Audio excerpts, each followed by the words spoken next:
Welcome back to the channel, guys. Let's get straight into another story.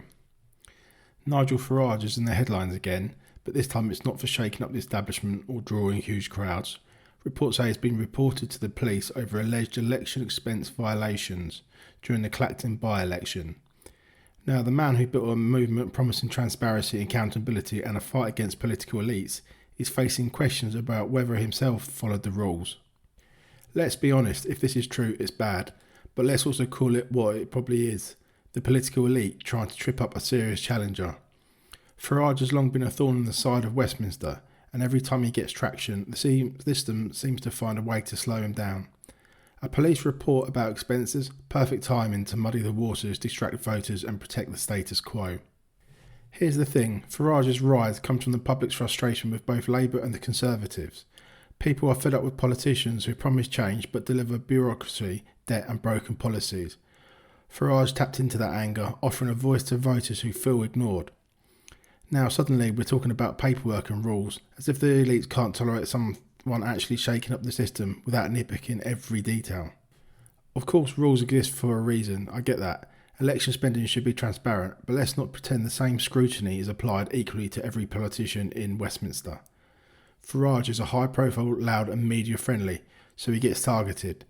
If the same paperwork errors were on the Labour side or the Tory side, we'd barely hear about it. This isn't just about law, it's about control and power. And make no mistake, if Farage is cleared, it will expose exactly how political insiders try to weaponise bureaucracy to take down challengers. The voters who supported him aren't stupid. They'll see right through it. They know that being popular with the people is the real threat to the elites, not minor administrative oversights.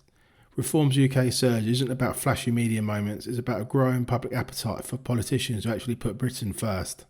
At the same time, Farage has to be careful. Popularity and energy aren't enough. Accountability matters. If he did cut corners, even unintentionally, he needs to own it. But let's be honest, the bigger story isn't about receipts. It's about a system desperate to protect itself from outsiders. Every time an anti-establishment figure like Farage gains momentum, the political class panics. This is exactly why voters are turning away from Labour and the Conservatives, because they protect themselves first and the people second. So what's the takeaway here? Watch the investigation closely, but don't be fooled into thinking this is just about compliance. This is about politics, power and protecting the establishment. Nigel Farage has always been a target because he's a threat, not because he's careless, and if he survives this, well, the story will only make him stronger in the eyes of voters who are tired of elites playing games while ordinary Brits pay the price. Thanks for watching. If you value honest political commentary, subscribe and stick around for more.